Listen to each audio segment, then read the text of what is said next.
Ynab versus Monarch money, which one is better? Today we are going to demonstrate the difference between Ynab versus Monarch money and which one is better.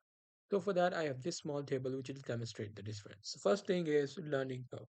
So first of all, we'll talk about YNAB. YNAB, initial learning curve can be discouraging, but resources available for support, which means at the start you will have some difficulty learning YNAB, but you will have resources that will available for help. If you talk about Monarch, it is simpler and more initiative interface, easier to grasp quickly, which means you don't have to worry about anything. You'll easily be able to learn it.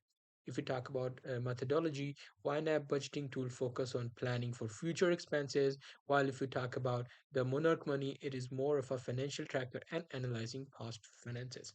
If we talk about trial experience, YNAB still in the trial period, planning to attend workshops to learn more. While if we talk about Monarch money try to be more simpler and more initiative during the trial.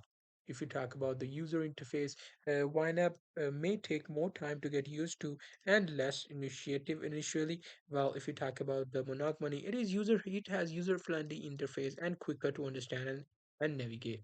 If we talk about planning versus tracking, the YNAB focuses on budgeting for future expenses and planning ahead, while if you talk about the Monarch money, more geared towards tracking past financing and analyzing spendings. If you talk about decision making, YNAB research indicates seems like the right solution, while if you talk about prefers to hear from experienced user for the future insights.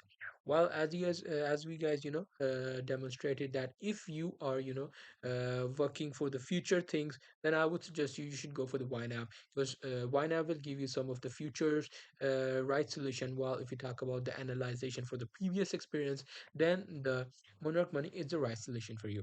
So that's pretty much it. That was the difference. Hope you guys find this video helpful.